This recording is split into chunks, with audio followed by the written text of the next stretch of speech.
السلام علیکم ورحمۃ اللہ وبرکاتہ۔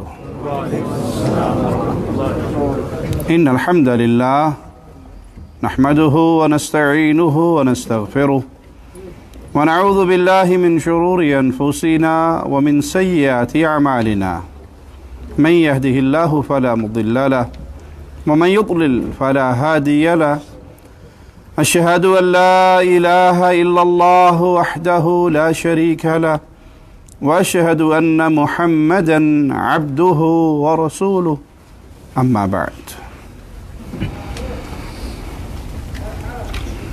اس کائنات کا خالق و مالک تنہا اللہ ہے، جس نے انسانوں کو پیدا کیا، جنات کو پیدا کیا اور انہیں اپنی عبادت کے لیے پیدا کیا۔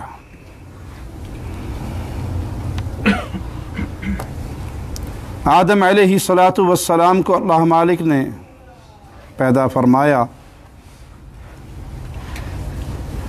بغیر باپ کے، بغیر ماں کے۔ عیسیٰ علیہ السلام کو اللہ مالک نے بغیر والد کے پیدا فرمایا، اور پھر پوری انسانیت کو ماں باپ کے ملاپ سے اس نسل کو چلایا۔ وہ چاہے قادر ہے اس بات پر کہ بغیر ماں باپ کے پیدا فرما دے، وہ چاہے بغیر باپ کے پیدا فرما دے، وہ چاہے ماں باپ کے ملاپ سے انسانی نسل کو چلا دے۔ انسانیت اللہ کی پیدا کردہ ہے، اور اس کی نسل آدم اور حوا سے چلی ہے۔ جن لوگوں کا یہ نظریہ ہے کہ یہ بندر تھے اور ترقی کرتے کرتے ایک انسانی روپ میں آ گئے، یہ کفر کا نظریہ ہے، یہ قرآن کی نص کے خلاف ہے۔ اس کا اعتقاد رکھنے والا مسلمان باقی نہیں رہتا۔ آئیے رسول اللہ صلی اللہ علیہ وسلم کا فرمان سنتے ہیں۔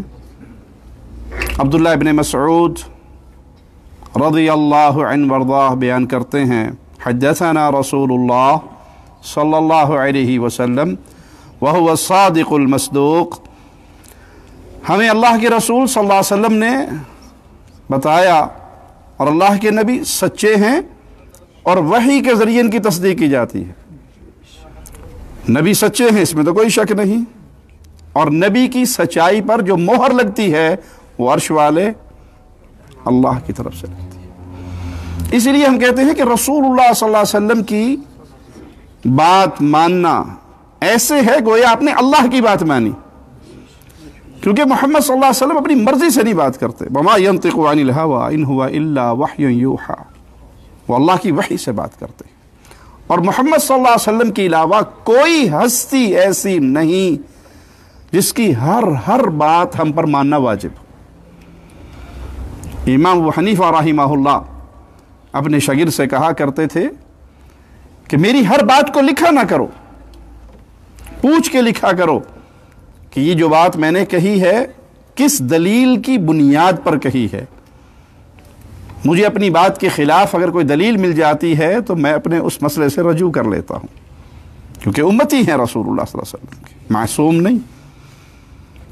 وحی کے ذریعے کلام کرنے والے وہ محمد الرسول اللہ صلی اللہ علیہ وسلم، اس لیے آپ کی ہر بات ہمارے اوپر ماننا، آپ کے حکموں کے سامنے سر جھکانا یہ لازم ہے۔ پیارے نبی صلی اللہ علیہ وسلم نے فرمایا، ان احدکم یجمع خلقہ فی بطن امہ 40 یوما، تم میں سے ہر شخص کا مادہ تخلیق 40 دن تک اس کی ماں کے پیٹ میں اکٹھا کیا جاتا ہے۔ ثم یکون علقۃ مثل ذلک، پھر وہ اتنی ہی مدت یعنی 40 دن جون کی صورت میں رحم کے ساتھ چپکا رہتا ہے۔ ثم یکون مضغہ مثل ذلک، پھر اتنی ہی مدت یعنی 40 دن وہ مضغہ کی شکل میں رہتا ہے۔ جس میں ریڑھ کی ہڈی کے نشان جیسے دانت سے چبائے کے نشان ہوتے ہیں اس کے مشابہ ہوتا ہے. ثم یرسل الملک، پھر ایک اللہ فرشتہ بھیجتا ہے. فینفخ فیہ الروح، وہ اس میں اپنی اللہ کے حکم سے روح پھونکتا ہے. اور پھر 4 چیزوں کے لکھے جانے کا حکم ہوتا ہے. وَيُؤْمَرُ بِأَرْبَعِ كَلِمَاتٍ بِكَتْبِ رِزْقِهِ، اور اس کو حکم دیا جاتا ہے کہ 4 باتوں کو لکھ دے. اس کا رزق لکھ دو، اس کا رزق، اس کے نصیب میں کتنا ہے اللہ کی طرف سے لکھ دیا جاتا ہے.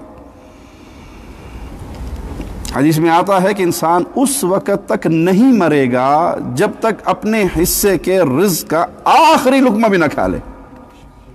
اس کے نصیب کی ایک گھونٹ پانی اگر باقی ہے نا، موت نہیں آئے گی. مکمل رزق کھانا پینا اپنا پورا کر لے گا تب موت آئے گی.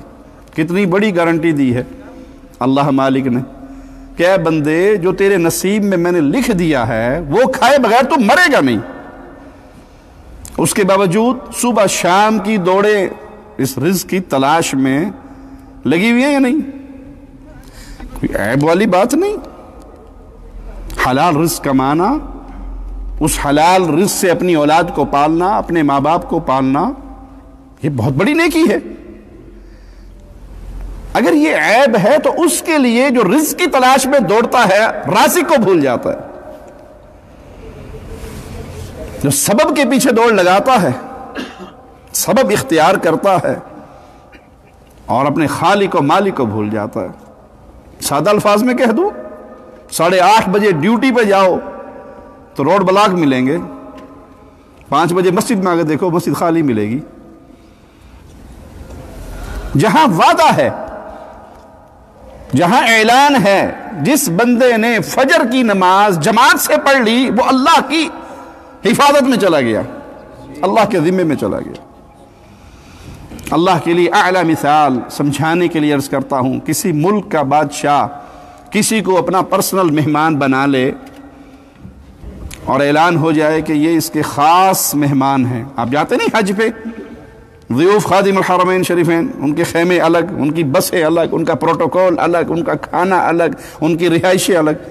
اور جو اس کوٹے میں آ جائے اس کی ٹور کیسی ہوتی ہے پھر؟ بادشاہ سلامت نے بلایا جی، نصیب والا آدمی ہے، ٹھیک ہے. اللہ کے لیے اعلیٰ مثال سمجھانے کے لیے آپ کو عرض کی. پھر انسانوں میں کتنا فرق ہو جاتا ہے اس کے درمیان. اور خالق و مالک کیا فرما رہا ہے، کیا اعلان ہو رہا ہے اللہ کی طرف سے؟ پیارے حبیب علیہ الصلوۃ والسلام نے کیا خوشخبری دی ہے، جو فجر کی نماز جماعت سے پڑھ لیتا ہے وہ اللہ کی حفاظت، اللہ کی امان میں چلا جاتا ہے. اب اگر اس پہ کوئی تنگ کرے گا، اس پہ کوئی ظلم و زیادتی کرے گا، اس پہ کوئی دست درازی کرے گا تو اس سے بدلہ کون لے گا؟ کہ کس کی امان توڑ رہا ہے؟ اللہ کی. تو پیارے بھائی، اپنے خالق کو ہمیشہ یاد رکھیے. سبب کے پیچھے سبب استعمال کیجئے. صحابی نے آ کر پوچھا تھا، میرا جانور، میری سواری باہر ہے، میں اللہ کے بھروسے پر چھوڑ دوں؟ فرمایا اعقلھا، گھٹنا باندھ اس کا پہلے، ثم توکل علی اللہ، پھر اللہ پر بھروسہ کر. سبب اختیار کیجئے، رزق کی تلاش کیجئے، لیکن رزاق کو نہ بھولیے. وہ خالق ہے، وہ مالک ہے، وہ رحمان ہے، وہ رحیم ہے. اس نے فیصلہ کر دیا، روح پھونکی جاتی ہے، لکھ دیا جاتا ہے اس کا رزق کتنا ہے. وَأَجَلِهِ، اس کی عمر کتنی ہے. وَعَمَلِهِ، اس کا عمل کیسا ہوگا، شقی ہوگا یا سعید ہوگا، خوش نصیب ہوگا یا بد نصیب ہوگا، لکھ دیا جاتا ہے. فَوَالَّذِي لَا إِلَٰهَ غَيْرُهُ، مجھے اس ذات کی قسم جس کے علاوہ کوئی اور الہ برحق نہیں. إِنَّ أَحَدَكُمْ لَيَعْمَلُ بِعَمَلِ أَهْلِ الْجَنَّةِ، تم میں سے ایک شخص اہل جنت والے اعمال کرتا ہے، نیک اعمال، نیکیوں والے کام کرتا ہے. حَتَّى مَا يَكُونُ بَيْنَهُ وَبَيْنَهَا إِلَّا ذِرَاعٌ، یہاں تک کہ اس کے اور جنت کے درمیان ایک ذراع، ایک بالشت کہہ لے اپنی زبان میں، اتنا باقی رہ جاتا ہے. فَيَسْبِقُ عَلَيْهِ الْكِتَابِ، تو اللہ کے علم کے مطابق جو لکھا ہوا ہے وہ اس پر غالب آ جاتا ہے۔ فَيَعْمَلُ بِعَمَلِ أَهْلِ النَّارِ، تو وہ جہنمیوں والے کام شروع کر دیتا ہے اور جہنم کے اندر داخل ہو جاتا ہے۔ اللہم لا تجعلنا منہم ومعاہم ولا فیہم، اللہ اپنی رحمت سے ہمیں اہل جنت میں شامل فرمانا۔ اللہ ہم جتنے یہاں بیٹھے ہیں تیرے در کے سوالی اور جن تک ہماری آواز پہنچ رہی ہے تمام اہل ایمان کو اے اللہ ہمیں حسن خاتمہ عطا فرمانا۔ جب ہماری روح ہمارے جسم سے پرواز کرے تو ہم سے راضی ہو مولا، اور ہم تجھے راضی کرنے والے عمل کر رہے ہوں۔ ہم سب کی زبان سے آخری جملہ لا الہ الا اللہ یہ اعلان ہو مولا۔ تیرے نبی صلی اللہ علیہ وسلم نے ہمیں خوشخبری سنائی ہے، ہم تک یہ بات پہنچی ہے، جس نے آخری الفاظ یہ ادا کیے اور اس کی روح پرواز ہو گئی، اللہ تو اس مومن کو معاف کر دیتا ہے اور اپنی جنت عطا فرما دیتا ہے۔ اللہ ہمیں بھی ان میں شامل فرمانا۔ وَإِنَّ أَحَدَكُمْ لَيَعْمَلُ بِعَمَلِ أَهْلِ النَّارِ، اور تم میں سے کوئی شخص جہنم والے لوگوں کے کام کرتا ہے حَتَّى مَا يَكُونُ بَيْنَهُ وَبَيْنَهَا إِلَّا ذِرَاعٌ، اتنا ہی فاصلہ اس کا اور جہنم کے درمیان باقی رہ جاتا ہے۔ فَيَسْبِقُ عَلَيْهِ الْكِتَابِ، جو اللہ کے علم کے مطابق اس کے حوال لکھے ہوئے ہیں وہ غالب آتے ہیں۔ فَيَعْمَلُ بِعَمَلِ أَهْلِ الْجَنَّةِ، وہ اہل جنت والے کام شروع کر دیتا ہے اور اللہ اس کو جنت میں داخل فرما دیتا ہے۔ رسول اللہ صلی اللہ علیہ وسلم نے اپنے اس فرمان میں انسان کی تخلیق کے مراحل، تقدیر کے معاملات اور آخرت کا انجام یہ بیان فرمایا۔ انسانیت کی ابتدا ابو البشر آدم علیہ السلام سے ہوئی، جن کے بارے میں قرآن مجید میں واضح اعلان ہے کہ ان کو مٹی سے پیدا کیا گیا، پھر سیدہ حوا کو پیدا کیا گیا، پھر ان دونوں سے، اس جوڑے سے انسانیت کی نسل چلی۔ مالک کا فرمان سنیے، ان مثل عیسیٰ عند اللہ کمثل آدم، اللہ کے نزدیک عیسیٰ علیہ السلام کی تخلیق اس کی مثال کیسے ہے؟ جیسے آدم علیہ السلام کی، جیسے آدم علیہ السلام کو پیدا کیا خالق و مالک نے بغیر ماں باپ کے، عیسیٰ علیہ السلام کو بغیر باپ کے پیدا فرما دیا۔ خالقہ من تراب، آدم کو کیسے پیدا کیا؟ تراب سے، مٹی سے۔ ابلیس نے کیوں سجدہ نہیں کیا تھا؟ یہی مقارنہ کر کے، یہ مٹی سے پیدا ہوا، میں آگ سے پیدا ہوا، میری شان تھوڑی سی اعلیٰ ہے، میں ادنا کو سجدہ کروں، اور یہ تکبر اللہ کو پسند نہیں ہے۔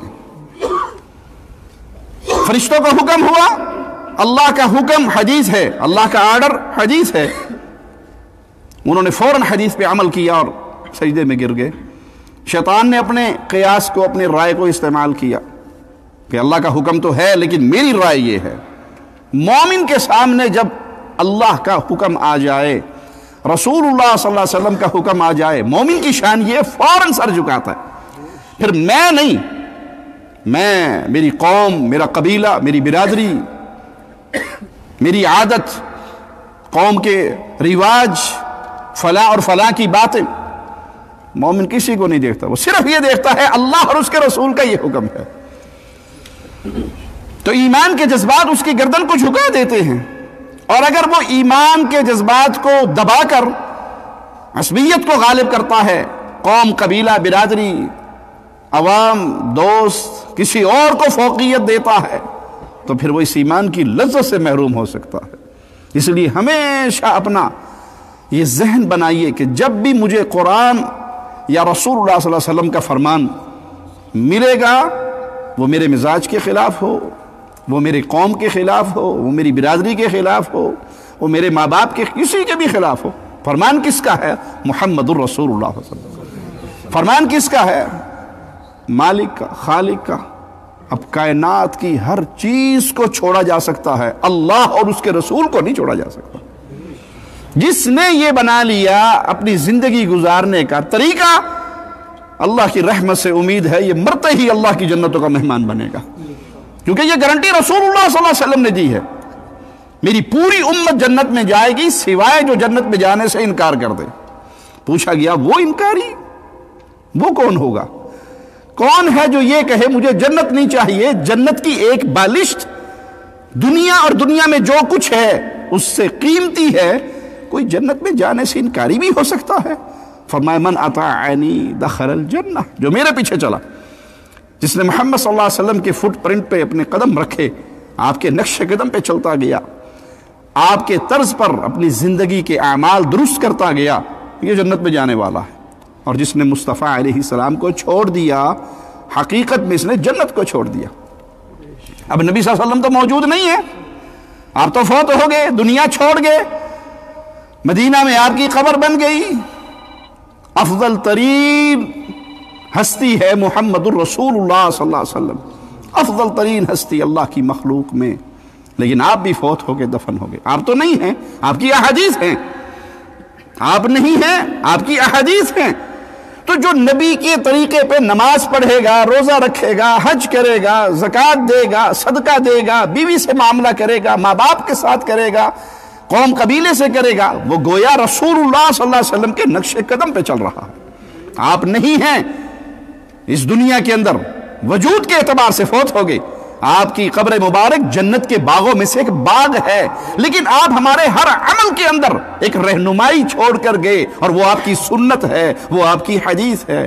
آپ نے بچے کی شادی کرنی ہے، رسول اللہ کو دیکھ لو، بیٹی کی شادی کرنی ہے، رسول اللہ کو دیکھ لو صلی اللہ علیہ وسلم۔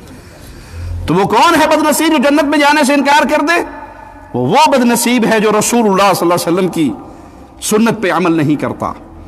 تو ملائکہ کی خاصیت کیا تھی؟ حدیث آتے ہی سجدہ ریز ہو گئے۔ اور شیطان کی خاصیت کیا تھی؟ حدیث آنے کے باوجود اس نے اپنی رائے کو استعمال کیا۔ تو ہمیشہ اہل الحدیث بنیے، حدیث کو سن کے عمل کیجئے، حدیث کے مقابلے پہ اپنی سوچ، قوم کی سوچ، برادری کی سوچ، کسی گروہ کی سوچ، اس کو کبھی بھی نہ اپنائیے، کیونکہ وہ گمراہی ہے۔ حدیث رسول صلی اللہ علیہ وسلم، سنت رسول صلی اللہ علیہ وسلم ایسے ہے جیسے قوم نوح میں طوفان آیا تھا تو کچھ بچنے والے کشتی میں بیٹھے تھے۔ فتنوں کے اس دور میں اگر کوئی بچ سکتا ہے تو صرف وہی جس نے اپنا عقیدہ بنا لیا کہ میں نے رسول اللہ صلی اللہ علیہ وسلم کی سنت کے مطابق، آپ کی حدیث کے مطابق اپنی زندگی گزارنی ہے۔ پیارے نبی صلی اللہ علیہ وسلم کے اس فرمان سے معلوم ہوا کہ انسان کا مادہ تخلیق، جسے نطفہ کہا جاتا ہے، وہ رحم میں پہنچ کر 40 دن تک اسی کیفیت میں رہتا ہے، گویا اس کا خمیر تیار ہوتا رہتا ہے۔ اس کے بعد وہ دوسرے مرحلے میں آتا ہے علاقہ، جامد خون کی شکل، اور یہ بھی 40 دن تک اسی کیفیت میں رہتا ہے۔ پھر تیسرا مرحلہ شروع ہوتا ہے مضغہ، یعنی گوشت کا لوتھڑا بن جاتا ہے، یہ حالت بھی 40 دن تک رہتی ہے۔ سوچئے کہ اللہ خالق و مالک ہر چیز پہ قادر ہے، اگر وہ چاہتا کن کر کے، کن کہہ کے انسان کو پیدا نہیں کر سکتا تھا؟ ایک سیکنڈ کہ کروڑویں حصے کے اندر بندہ پیدا ہو جاتا، مالک کن کہہ کے پوری دنیا آباد کر سکتا ہے، پوری دنیا کو ملیا میٹ کر سکتا ہے۔ یہ تخلیقی مراحل جو ہیں، یہ آپ کے لیے اور ہمارے لیے درس ہے کہ اس کے اندر حکمتیں ہیں، ان حکمتوں کو میرا خالق و مالک مولا جانتا ہے۔ یہ زندگی کی ترتیب ہے۔ مثال کے طور پہ اگر ایک ہی لمحے میں ماں کے پیٹ کے اندر بچہ تیار ہو جائے فوری طور پر، تو ماں کا رحم اس کو برداشت کر سکے گا؟ یہ تو اللہ سے سٹیپ بائی سٹیپ تیار کر رہا ہے۔ آج وہ منی کا قطرہ ہے، پھر اس سے اگلی سٹیج ہے، پھر اس سے اگلی سٹیج ہے، رحم تیار ہو رہا ہے، یہاں تک کہ وہ اس قابل ہو جاتا ہے کہ بچے کے حمل کو برداشت کرتا ہے۔ اور یہ مختلف مراحل ماں کے لیے ایک سہولت کا ذریعہ ہے، اور اس میں اللہ مالک کی قدرت، اس کی کبریائی کا اظہار بھی ہے کہ انسان اپنی تخلیق پہ غور کرے تو تکبر اس کے اندر سے ختم ہو جائے گا۔ تو ہے کیا بھائی؟ تو دنیا میں جو کچھ بھی بن گیا، تو پوری دنیا کا بادشاہ بھی بن گیا، پوری دنیا کے خزانے بھی تیرے قدموں میں آ گئے، غور تو کر تو اصل میں کیا ہے؟ گندا پانی، کس طریقے سے اللہ نے تجھے پیدا کیا؟ اور جو انسان اپنی حقیقت پہ بار بار غور کرتا ہے اس کے اندر تکبر، غرور، غریب کو دیکھ کے منہ ادھر کرنا، اپنے جیسے کو دیکھ کے پورا ہاتھ ملانا، سینے سے لگانا، اور غریبوں کو دیکھ کے ہاتھ ہی نہ ملانا، ایسے مناظر دیکھنے کو ملتے ہیں۔ کوئی بڑی ہستی آتی ہے تو اس کے مقابلے کے جو لوگ آتے ہیں برابر کے، ان کو بڑے پیار سے بڑے محبت سے ملے گا، اور کوئی مزدور آ جائے، کوئی غریب آ جائے، کوئی فقیر آ جائے تو اس کی طرف دیکھے گا بھی نہیں۔ یہ تکبر اللہ کو اتنا برا ہے کہ تکبر کرنے والے قیامت کے دن کیڑیوں چیونٹیوں کی شکل میں اٹھائے جائیں گے، لوگوں کے قدموں میں رولتے پھریں گے۔ یہ اللہ کی کبریائی کی چادر ہے، یہ اللہ کے لیے لائق ہے، انسان کے لیے عاجزی ہے۔ اور جس کا ایمان جتنا زیادہ ہو، جملے پہ غور کیجئے گا، جس کا ایمان جتنا زیادہ ہو اس میں اتنی عاجزی زیادہ ہوتی ہے۔ کیوں؟ ایمان پھل ہے، پھل جھکا دیتا ہے۔ آپ نے پھل دار درخت نہیں دیکھے؟ آم کا درخت جب وہ پھلوں سے لدا ہوا ہوتا ہے تو کیسے جھک جاتا ہے؟ اور جن درختوں پہ پھل نہیں لگتے، سفیدہ دیکھے آپ نے؟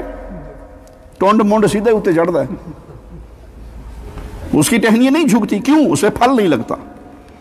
اگر میرے دل پہ ایمان کا رنگ چڑھا ہوا ہے، نیکی کا پھل لگا ہوا ہے، تو میں غریب سے غریب آدمی کو، کمزور سے کمزور آدمی کو، سڑک صاف کرنے والے کو بھی دیکھوں گا تو میرے ہاتھ شکر کے لیے خالق کے سامنے اٹھیں گے، اللہ تیرا شکر ہے، یہ میری طرح کا انسان ہے، تو چاہتا تو مجھے یہاں کھڑا کر دیتا اور اسے میری سیٹ پہ بٹھا دیتا۔ یہ صرف تیرا کرم ہے۔ اور قربان جائیں مولا کی رحمت پہ، جتنا شکر ادا کرتے جاؤ گے لَأَزِيدَنَّكُمْ، اتنا ہی اضافہ ہوتا رہے گا۔ جتنے اکڑو گے جتنی میں کرو گے، اتنے ہی ٹوٹتے جاؤ گے، اتنے ہی اس دنیا میں اور آخرت میں رسوا ہوتے جاؤ گے۔ اور جتنے جھکتے جاؤ گے خالق کے لیے، مالک کے لیے، عاجزی کرتے رہو گے۔ کسی کو کسی آزمائش میں دیکھو تو الحمدللہ الذی مبتلاک بہ، اللہ تیرا شکر ہے تو نے اسے اس آزمائش میں ڈالا ہے اور مجھے بہترین انسان بنایا ہے۔ تو عاجزی ایک ایسا خزانہ ہے، کس کو ملتا ہے؟ جس کے دل میں ایمان کا نور ہو۔ اللہ خالق و مالک قادر ہے انسان کو پانی کے قطرے سے بنایا نا، پھر یہ مر کے مٹی ہو جائے گا، تو جو پانی کے قطرے سے پیدا کر سکتا ہے وہ مٹی سے دوبارہ نہیں اٹھا سکتا۔ پانی سے ایک تصویر بنانا کتنی مشکل ہے، اور مٹی سے، گارے سے بنانا کتنا آسان ہے۔ انسانی عقل کے مطابق مثال دے رہا ہوں، اللہ کے لیے اعلی مثال۔ پانی سے کسی کو جی یہ پانی ہے، آپ اس سے کوئی تصویر بنا کے دیں، پریشان ہو جائے گا بندہ۔ اسے کو جی یہ مٹی کا گارا ہے، اس سے تصویر بنا دے، وہ فوراً ہی مٹی گوند کے آپ کو کچھ نہ کچھ بنا دے گا۔ سمجھ آ گئی مثال؟ اللہ کے لیے اعلی مثال۔ خالق کے لیے کوئی مشکل نہیں، وہ پانی کے قطرے سے بنائے۔ کسی چیز کا ہونا، سیمپل کا ہونا، سیمپل دکھا کے کچھ بنوانا، یہ تو ہو سکتا ہے نا۔ اصل کمال کیا ہے کہ سیمپل ہے ہی نہیں اور پھر بنا کے کوئی دے دے۔ وہ خالق جس نے اس انسان کو نہ ہونے سے بنایا، کچھ بھی نہیں تھا، اللہ کے حکم سے انسان بنا۔ اب تو ہے انسان، مر کے بھلے مٹی ہو جائیں گے، جس طرح وہ پانی سے پیدا کرتا ہے، وہ قادر ہے کہ اسی مٹی سے مجھے اور آپ کو منہا خلقناکم فیہا نعیدکم، اسی سے پیدا کیا، اسی میں لوٹائے جاؤ گے، پھر اسی سے اٹھائے جاؤ گے۔ اگر انسان یہ سوچ لے کہ میں اس مٹی میں ملنے والا ہوں، اس مٹی سے بنا ہوں، اسی میں جانا ہے اور اسی سے میں نے دوبارہ نکلنا ہے، غرور اس کی کھوپڑی میں رہے گا۔ بادشاہ کی قبر ایک فقیر کی قبر برابر ہے۔ اگر اندر کے حالات تبدیل شدہ ہیں تو آپ کے اور میرے اعمال کی بنیاد پر، قبر ایک ہی ہے، 5 سٹار قبر نہیں ہے کہ یہ 5 سٹار ہے اور یہ نہیں، یہ اکانومی کلاس ہے، غریب آدمی ہے، وہاں ایک ہی معاملہ ہے۔ فرق ہوگا تو آپ کے اور میرے اعمال کا۔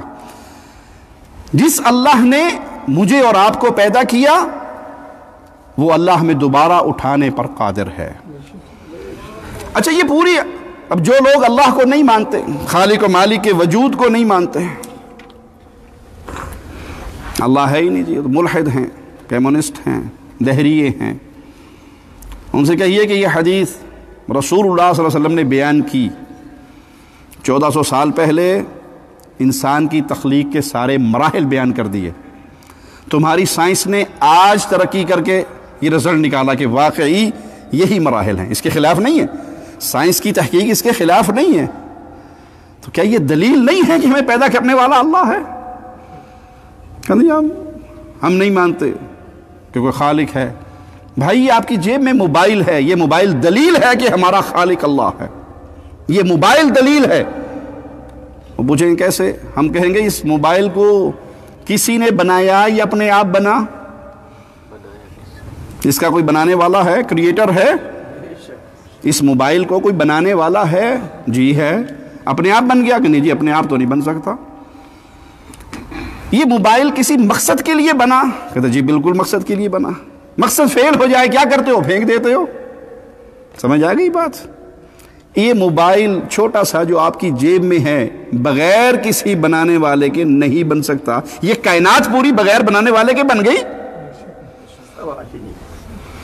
امام ابو حنیفہ رحمۃ اللہ علیہ کے پاس کسی ملحد سے گفتگو ہوئی تو ایک مشہور واقعہ ہے کہ وہ کشتی میں سوار ہوئے، وہاں تک پہنچے، اپنے ٹائم پر نہیں گئے، تاخیر سے گئے۔ اس نے کہا جی آپ نے وعدہ کیا تھا کہ میں اتنے ٹائم پر پہنچ جاؤں گا، آپ ٹائم پہ کیوں نہیں آئے؟ کہا نہیں اصل بات یہ ہے کہ میں دریا کے کنارے پہ کھڑا تھا، میں ویٹ کر رہا تھا کہ کشتی آ جائے، کوئی کشتی نہیں آئی۔ اچانک درخت کٹنے شروع ہو گئے، وہ تختے بننے لگ گئے، وہ آپس میں ایک دوسرے سے جڑنے لگ گئے، پھر وہ کشتی بن گئی، پھر اس میں چپو بھی آ گئے، اپنے آپ درخت کٹ کے درخت کے لکڑیاں ڈنڈے بن گئے اور وہ جڑ گئے، کیلیں لگ گئی، کشتی تیار ہو گئی، میں اس میں سوار ہوا اور تمہارے پاس آ گیا۔ کہا جھوٹ بولتے ہو آپ، یہ کیسے ہو سکتا ہے؟ اپنے آپ بغیر کسی کاٹنے والے کے درخت کٹ جائیں، تختے بھی بن جائیں، ڈنڈے بھی بن جائیں، کیلیں بھی لگ جائیں، ہتھوڑیاں بھی چل جائیں اور کشتی بن کے آپ کے سامنے آ جائے بغیر کسی بنانے والے کے۔ کہا مناظرہ ختم۔ مناظرہ اسی بات پر تھا نا کہ اللہ کا وجود ہے، تو نے خود مان لیا کہ ایک چھوٹی سی کشتی بغیر بنانے والے کے نہیں بن سکتی، یہ کائنات بغیر بنانے والے کے بن گئی۔ اپنے وجود پہ غور کریے، آپ کا وجود دلیل ہے کہ اس کو پیدا کرنے والا خالق و مالک ہے۔ دیکھیے آپ نے جہاز مقصد سفر کیا ہوگا، میں اور آپ کس حیثیت میں ہیں، اپنی حیثیت پہ غور کریں۔ آپ نے جہاز میں سفر کیا ہوگا، جب بلندی پر جاتے ہیں، شہر کے اوپر جہاز پرواز کر رہا ہے، سڑک پہ لوگ چل رہے ہیں، نظر آتے ہیں آپ کو؟ جو گاڑیاں بھی چل رہی ہیں روڈ پہ وہ بھی کیڑیوں کی طرح ہلکی ہلکی لائٹنگ نظر آتی ہے۔ جتنی آپ بلندی پہ گئے اتنا آپ کا زمین پہ رہنے والوں کا وجود کم ہوتا گیا۔ سبحان اللہ، یہ تو ایک زمین ہے، آسمان کی مخلوق، کتنے سیارے اور ہیں، ان سب کا خالق کون ہے؟ اللہ ہے۔ آپ کی کیا حیثیت ہے خالق کے مقابلے میں؟ وہ رحمان و رحیم مولا ہے، اس نے آپ کو اور مجھے بغیر مقصد کے پیدا نہیں کیا۔ افحسبتم انما خلقناکم عبثا وانکم الینا لا ترجعون، کیا گمان کرتے ہو ہم نے تمہیں بیکار پیدا کر دیا؟ تم نے لوٹ کے ہماری طرف نہیں آنا؟ یہ حدیث دلیل ہے کہ انسان کی تخلیق کیسے ہوئی، اور یہ دلیل ہے دہریوں کے خلاف جو اللہ کے وجود کو نہیں مانتے۔ اپنی سائنس پہ بھروسہ رکھتے ہو تو جاؤ سائنس کے ذریعے تحقیق کر کے دیکھ لو، انسان کی تخلیق ایسے ہی ہے۔ تمہیں تو آج مشینوں نے بتایا، آج کی تحقیق نے یہ رپورٹ دی، اور ہمیں خالق کے کائنات نے اپنے نبی کے ذریعے یہ 1400 سال پہلے ساری خبریں دے دی۔ جب میرا اور آپ کا خالق اللہ ہے بھائی، تو ہم نے لوٹ کر اسی اللہ کی طرف جانا ہے۔ تیاری کر لیجئے، تیاری کر لیجئے، کوئی پتہ نہیں اگلے ہفتے اس جگہ پر میں رہوں گا یا نہیں رہوں گا، آپ رہو گے یا نہیں رہو گے، ہم زمین کے اوپر ہوں گے یا زمین کے اندر ہوں گے۔ کبھی نہ بھولیے، تیاری کیجئے، اور تیاری کرنے کا بہترین طریقہ یہ ہے قرآن اور حدیث سے جڑ جائیے۔ قرآن کو ترجمے سے پڑھیے، احادیث رسول کو ترجمے سے پڑھیے، اس پہ غور کیجئے، اور جو سبق ملتا رہے اس پہ ایمان لیتے رہیں۔ اس حدیث میں انسان کی تخلیق اور پھر انسان کا ماں کے پیٹ میں ہوتے ہوئے جو 4 چیزیں لکھوانے کا آرڈر ہوا، بعض لوگوں کے لیے یہ شیطانی وسوسوں کا ذریعہ بن گئی کہ جی وہ دیکھو تقدیر میں تو سب کچھ لکھا ہوا ہے، تقدیر میں یہ حدیث آپ نے سنا دی کہ وہ جنت کے قریب پہنچے گا پھر جہنم والا کام شروع کر لے گا، یہ جہنم کے قریب پہنچے گا پھر جنت والا کام شروع کر لے گا، تو پھر عمل کرنے کا فائدہ کیا ہے؟ یہ شیطان کی سوچ ہے۔ پیارے بھائی درست ہے یہ بات، تقدیر میں لکھا، تقدیر کو سمجھیے، یہ اللہ کا کامل علم ہے، اِنَّا هَدَيْنَاهُ السَّبِيلَ إِمَّا شَاكِرًا وَإِمَّا كَفُورًا۔ اللہ نے راستے کھولے ہیں، نیکی کے بھی برائی بھی کے راستے کھولے، مسجد کا دروازہ بھی کھولا ہے، مندر کا بھی کھولا ہے، اب بت کو پوج لو یا اللہ کو پوج لو، راستے کھلے ہیں، دروازے کھلے ہیں، لیکن آپ جو کچھ کرو گے وہ اللہ کے علم میں ہے، اللہ کا کامل علم، اس کا نام تقدیر ہے۔ اللہ کے لیے اعلی مثال سمجھانے کے لیے عرض کرتا ہوں، اسکول ٹیچر اپنے بچوں سے کہتا ہے یہ بچہ فرسٹ آئے گا، یہ بچہ فیل ہو جائے گا، رزلٹ آیا یہ واقعی فرسٹ آئے اور یہ واقعی فیل ہو گئے، اب جو فیل ہوا وہ جا کے استاد سے ڈنڈا اٹھا کے لڑائی شروع کر دے، استاد جی چونکہ آپ نے کہا تھا میں فیل ہو جاؤں گا، میں فیل ہو گیا، میرا کیا قصور ہے؟ قصور آپ کا ہے، آپ نے مجھے کہا تھا نا فیل ہو جاؤں گا۔ تو عقل مند کیا جواب دے گا اس کو کہ بیٹا استاد نے تیری حرکتیں دیکھ کر کہا تھا، یہ ٹائم پہ آتے ہیں، یہ سبق یاد کرتے ہیں، یہ روز کا ہوم ورک کرتے ہیں، یہ بڑی توجہ سے استاد کا لیسن سنتے ہیں، اور تو 5 دن اسکول کا منہ ہی نہیں دیکھتا، کبھی ہوم ورک نہیں کرتا، کچھ یاد نہیں کرتا، تیرا سارا دھیان کھیل کود بھاگ دوڑ میں لگا ہوا ہے، تیری حرکتیں دیکھ کر استاد نے کہا کہ یہ پاس ہوگا اور یہ فیل ہوگا۔ اب استاد کا علم ناقص ہے، جس کو اس نے کہا فیل ہوگا وہ اس نے گھر میں بیٹھ کے تیاری کر لے، استاد کے سامنے نہیں کی، اس کا کامل علم تو نہیں نا، اسے ہر چیز کا پتہ تو نہیں۔ خالق و مالک میری اور آپ کی پیدائش نہیں، زمین و آسمان کی پیدائش سے پہلے انسانوں کی بلکہ پوری کائنات کی تخلیق لکھ چکا، تقدیر لکھ چکا ہے، اس کو پتہ ہے اس بندے نے کیا کرنا ہے۔ اللہ نے نبی بھیجے، اللہ نے کتابیں بھیجی، اللہ نے مجدد بھیجے، اللہ نے اپنی طرف بلانے کے لیے دعات بھیجے، لیکن کس بندے نے کیا کرنا ہے، اس نے جو بھی کرنا ہے وہ اللہ کے علم میں ہے، اللہ پہلے سے جانتا ہے، پھر وہ جو کرتا ہے اس کے مطابق رزلٹ پا لیتا ہے۔ تو یہ نہیں ہے کہ جی حدیث میں آ گئی اب نماز پڑھنے کی کیا ضرورت ہے، اب حج کرنے کی کیا ضرورت ہے، اب نیکی کرنے کی کیا ضرورت ہے، ٹھیک ہے جو لکھا ہوگا نصیب میں۔ ایک دفعہ یہی سوال صحابہ نے بھی کیا رسول اللہ صلی اللہ علیہ وسلم سے، تو آپ نے فرمایا اعملوا، عمل کرو، عمل کرو، یہ عمل کی دنیا ہے، فَكُلٌّ مُيَسَّرٌ لِمَا خُلِقَ لَهُ، ہر ایک کو اس عمل کی توفیق ملتی جائے گی جس کے لیے اسے پیدا کیا گیا ہے۔ اچھا سمجھانے کے لیے اسی حدیث میں ہمارے پاس ایک اور درس بھی ہے، تقدیر کا معاملہ صرف جنت اور جہنم کا نہیں لکھا گیا کہ سعید ہے یا شقی، رزق کا بھی لکھا ہوا ہے، یہ کتنا کمائے گا کتنا نہیں۔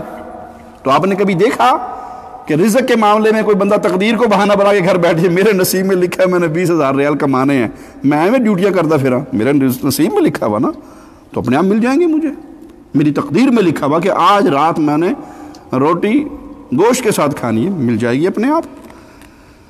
اگر آپ یہ سوچ کے بیٹھ جائیں تو فوراً آپ کے دوست، آپ کے عزیز، آپ کے بڑے کیا بے وقوف، تقدیر میں تو لکھا ہوا ہے لیکن آپ کو محنت تو کرنی پڑے گی نا، آپ کو ڈیوٹی تو کرنی پڑے گی، جاب تو کرنی پڑے گی، جاب کرو گے، محنت کرو گے، پیسے کماؤ گے، لے کے آؤ گے، اس سے گوشت خریدو گے، اس سے پکاؤ گے، یہ تقدیر میں لکھا ہوا ہے کہ آپ نے گوشت کھانا ہے۔ تو کبھی بھی شیطان آپ کو رزق والے معاملے میں دھوکہ نہیں دے گا، وہاں دوڑ لگا کے رکھے گا آپ کی، اور جہاں نماز کا ٹائم، بھائی وہ حدیث میں آ گئے جنت میں جانا اللہ جو وہ دیکھا جائے گا، محنت کس بات کی؟ تو یہ شیطانی وسوسہ ہے، تقدیر اللہ کا کامل علم ہے۔ ہاں اللہ سے دعا کرتے رہیں، لا رد القضاء الا الدعاء، دعا تقدیر کو بدل دیتی ہے، اور یہ بھی اللہ کے علم میں ہوتا ہے کہ بندہ یہ دعا کرے گا، اس کا یہ فیصلہ اللہ اپنی رحمت سے تبدیل فرما دے کہ اللہ ہمارے نصیب میں کوئی ہمارے گناہوں کی وجہ سے کچھ برائی لکھی ہوئی ہے، اپنی رحمت سے اسے بھی بھلائی میں بدل دے۔ تو خالق و مالک انسان کا رزق اس کی ماں کے پیٹ میں ہوتا ہے تبھی سے فیصلہ فرما چکا ہے، روزی روٹی کا مسئلہ حل ہو گیا، اور اکثریت کو آپ دیکھیں گے الا من رحم ربی، وہ اللہ سے دور کیوں ہے، اللہ کے دین سے دور کیوں ہے؟ اس رزق کی تلاش کی وجہ سے۔ فجر کی نماز ہم جتنے بھائی بیٹھے ہیں اپنے اپنے گریبان میں جھانکے، کتنوں کو جماعت سے نصیب ہوتی ہے اور کتنے محروم ہوتے ہیں؟ کیوں محروم ہوتے ہیں؟ جو رات دکان دیر سے بند ہوتی ہے تو آخر پھر سوشل میڈیا نے بھی ٹائم کھانا ہے، موبائل نے بھی کچھ وقت لینا ہے، تو سوتے ہی رات کے 12 بجے ہیں، اٹھتے ہی 8 بجے ہیں، 9 بجے ڈیوٹی پر جانا ہے، فجر نصیب نہیں، کس لیے؟ اس مال کے لیے، جس مال کا پہلے ہی فیصلہ ہو گیا۔ اس مال کی حیثیت کو پہچاننا ہو تو ایک حدیث ہے رسول اللہ صلی اللہ علیہ وسلم کی کہ پوری دنیا کی قیمت اللہ کے ہاں اس کی ویلیو مچھر کے پر کے برابر ہوتی، اللہ کسی کافر کو ایک گھونٹ پانی بھی نہ دیتا. یہ ایسے اللہ نے ڈی ویلیو کر دی. اچھا آپ نے کبھی کئی دفعہ گوگل پہ سرچ کیا کہ دنیا میں سب سے امیر آدمی کون ہے؟ نام نکلے ہوں گے کہ فلاں ملک کا فلاں بندہ وہ دنیا کا سب سے بڑا امیر، پھر دوسرے نمبر کا، تیسرے نمبر کا، چوتھے نمبر کا. پڑھے ہیں نا یہ نام، دیکھا ہے کئی دفعہ اخبارات میں. اور اللہ کس کو دنیا کا سب سے امیر آدمی کہتا ہے؟ جو فجر کی نماز سے پہلے 2 سنتیں ادا کر لے. فجر سے پہلے 2 سنتیں ادا کرنے والا دنیا اور دنیا میں جو کچھ ہے اس سب سے قیمتی انسان وہ ہے جس نے فجر سے پہلے 2 سنتیں ادا کر لی. یہ رزق کا میرا اور آپ کا فیصلہ ہو چکا ہے. اچھا یہی سمجھانے کے لیے دوسری مثال، عمر کا بھی تو فیصلہ ہو چکا ہے نا. فرشتہ عمر کا بھی اعلان کرتا ہے اس کی عمر کتنی ہوگی، کب مرے گا. اس کے باوجود دیکھ لیجئے ہم خطرات سے بچنے کے لیے کیا کچھ نہیں کرتے. پیٹرول پمپ پہ پیٹرول کے لیے خطرہ ہے کہ آگ لگ جائے تو وہاں آگ بجھانے کے سامان ہوتے ہیں یا نہیں؟ گاڑیوں میں بھی ہوتے ہیں. ٹیسٹ بھی کرواتے ہیں، کولیسٹرول تو نہیں ہائی ہو گیا، شوگر تو نہیں ہو گئی، بی پی تو نہیں شوٹ کر گیا، کرواتے ہیں. حالانکہ فیصلہ ہو گیا کب مرے گا. اس فیصلے پر کیوں نہیں صبر کر رہے؟ اگر صرف دین کے اوپر تنقید کرنی ہے تقدیر کو بہانہ بنا کر، تو تقدیر والی حدیث میں رزق کا بھی ذکر آیا اور عمر کا بھی ذکر آیا. کولڈ کریم استعمال کرتے ہیں سردیوں میں اور گرمیوں میں فیئر اینڈ لولی. جلد کو بچاتے ہو دھوپ سے، سارا کچھ کرتے ہو. جب یہ اسباب اختیار کرتے ہو تو پھر شیطان کے اس دھوکے میں کیوں آتے ہو کہ جی نماز نہیں پڑھنی، قرآن نہیں سیکھنا، دین نہیں سیکھنا؟ تو یہ شیطانی وسوسہ ہے جو انسان کو اللہ سے دور کرتا ہے. موت کا وقت برحق ہے، جب آنا ہے اس نے آ کر رہنا ہے. جس طرح اس سے بچنے کے لیے کوشش کرتے ہو اسی طرح جہنم سے بچنے کے لیے کوشش کرو. موت کوئی ایسی بری بات تو نہیں ہے، انسان اس کو پسند نہیں کرتا، لیکن اس موت کے بعد ہی تو اللہ کا دیدار ہے. اس موت کے بعد جنت میں داخلہ ہے اور جنت کی نعمتیں. کسی نے کہا ہمیں جنت کا شوق دلوائیے، جنت میں کیا ہوگا؟ تو کہنے والے نے بڑا پیارا جملہ کہا، جنت میں کیا ہوگا؟ جنت میں محمد الرسول اللہ ہوں گے، میرے نبی کے چہرے کا ایک دیدار. اس کے سامنے اور کس فضل کو بیان کیا جائے کہ صحابی ہیں، نبی کے خادم بن کر دروازے پہ کھڑے ہیں. اللہ کے رسول صلی اللہ علیہ وسلم بڑے خوش ہوتے ہیں، یہ تازہ پانی لے کر آیا ہے، میری خدمت کے لیے کھڑا ہے. خوش ہو کے فرماتے ہیں مانگ جو مانگتا ہے، کر سوال جو کرنا ہے. آج تو نے میرے جیسا آپ جیسا ہوتا تو کیا مانگتا؟ کوئی 2-4 مربع زمین ہی لے دے ہو، کوئی دنیا کا مال و متاع دے دو. اور یہ سچی محبت کرنے والے میرے آقا کے خادم اتنی بڑی گارنٹی دی آپ نے، جو مانگے گا تجھے عطا کیا جائے گا. مانگ کیا مانگتا کہ اللہ کے نبی صلی اللہ علیہ وسلم جو مانگوں گا وہ مل جائے گا. تو پھر میں یہ مانگتا ہوں جیسے آج آپ کے دروازے پہ آپ کا چوکیدار، آپ کا خادم بن کر کھڑا ہوں، جنت میں مجھے اللہ آپ کا پڑوس عطا فرما دے، وہاں بھی آپ کے مکھڑے کا دیدار ہی کرتا رہوں، آپ کے دروازے کا خادم بن کر کھڑا ہو جاؤں، آپ کا پڑوسی بن جاؤں. آپ نے کہا کچھ اور مانگ لے، کہ اٹھتے نہیں ہاتھ اس دعا کے بعد. مانگ لیا جو مانگنا تھا. آپ نے کہا اچھا اپنی مانگ میں سچا ہے، کثرت سجود سے میری مدد کر، نفل زیادہ پڑھ، نوافل زیادہ پڑھ. تو جتنے زیادہ نوافل پڑھے گا تیری یہ محنت ہوگی، مصطفیٰ کی سفارش ہوگی، اللہ تجھے جنت میں میرا ساتھی بنا دے گا. تو جنت کی نعمت، میرے آقا کا دیدار، یہ تو میرے نبی نے خود فرمایا تھا کہ وقت آئے گا میں تمہارے اندر نہیں ہوں گا. پھر کسی کی خواہش ہوگی اہل ایمان کی کہ میری مال دولت دنیا سب کچھ لے لو، کاش سب کچھ لٹا کر میں مصطفیٰ کا ایک دفعہ دیدار ہی کر سکوں. او کما قال علیہ الصلوۃ والسلام. جنت کے اندر میرے اللہ کا دیدار، جنت کی ساری نعمتیں ایک طرف اور میرے رب کے چہرے کا دیدار ایک طرف. اہل جنت جنت کی ساری نعمتوں کو بھول جائیں گے. تمہاری یہ زندگی بڑی مختصر مجھے اور آپ کو ملی ہے اس جنت کو کمانے کے لیے. اس جنت کو حاصل کرنے کے لیے، اپنے رب کے دیدار کی نعمت کو پانے کے لیے۔ اے اللہ، تجھے تیرے پیارے چہرے کا واسطہ ہے مولا، ہم تیرے گناہ گار بندے تجھ سے سوالی ہیں۔ قیامت کے دن رسول اللہ صلی اللہ علیہ وسلم کے پڑوس میں بٹھا کر ان خوش نصیبوں میں شامل فرما دے مولا جو تیرے چہرے کا دیدار کریں گے۔ ایمان کی بہترین حالت میں میرے آقا نے فرمایا تھا جیسے 14ویں کے چمکتے ہوئے چاند کو دیکھتے ہو اور تمہیں کوئی پریشانی، کوئی رکاوٹ نہیں ہوتی، مومن جنت میں اپنے اللہ کے چہرے کا یوں دیدار کریں گے۔ تو پیارے بھائی، زندگی کو گزاریے، اس کا ایک ایک لمحہ قیمتی ہے، اس کا ایک ایک لمحہ قیمتی ہے۔ اس ایک ایک لمحے کو اللہ کی یاد میں گزاریے، اپنے ایک ایک لمحے کو رسول اللہ صلی اللہ علیہ وسلم کی احادیث کی روشنی میں گزاریے۔ آپ کا ایک قدم جنت کے قریب کر سکتا ہے، آپ کا ایک قدم جہنم کے قریب بھی کر سکتا ہے۔ پیارے نبی صلی اللہ علیہ وسلم نے فرمایا جنت تم سے، تمہارے تسمے سے، جس طرح تسمہ پاؤں کا کتنا قریب ہے اتنی جنت قریب ہے، اور اتنی ہی جہنم بھی قریب ہے۔ میرے رسول صلی اللہ علیہ وسلم پیارے آقا کے راستے پر چلو گے تو یہ جنت میں جانے کا راستہ ہے، اور اگر اپنی مرضی کرو گے، پیارے نبی صلی اللہ علیہ وسلم کے حکموں کو ٹھکراؤ گے، اس دنیا کو صرف دنیا کے لیے کھانا پینا، بچے پیدا کرنا، سو جانا، یہی محور ہوا حیات کا، زندگی کا۔ یہ کام تو جانور بھی کرتا ہے نا، کھاتا ہے، پیتا ہے، بچے پیدا کرتا ہے، سو جاتا ہے، بوجھ اٹھا کر گدھا گھر بھی لے آتا ہے۔ میرا اور آپ کا مقصد کیا ہے کہ ہم اس دنیا میں آئے؟ جب آئے تھے سارے ہنس رہے تھے نا، جب بچہ پیدا ہوتا ہے سب ہنستے ہیں نا، میں ابو بن گیا، وہ کہتا میں دادا بن گیا، میں ماموں بن گیا، میں چچا بن گیا، میرا بھتیجا پیدا ہوا، میرا بھانجا پیدا ہوا، اور بچہ رو رہا ہوتا ہے، گھر والے ہنس رہے ہوتے ہیں۔ ایسے زندگی گزار کر جاؤ پیارے بھائی، جب آپ اس دنیا سے جاؤ، آپ کے پچھلے رو رہے ہوں آپ کی جدائی میں، اور آپ مسکرا رہے ہو کہ آسمان سے فرشتے اترتے ہیں موت کے وقت اہل ایمان پر اور کہتے ہیں اپنی پیاری روح کو باہر نکال، خوشخبری کیا ہے، تیرا اللہ تجھ سے راضی ہو چکا ہے۔ اے اللہ، یہ خوشخبری سننے والے خوش نصیبوں میں ہم سب کو اپنی رحمت سے شامل فرما دے۔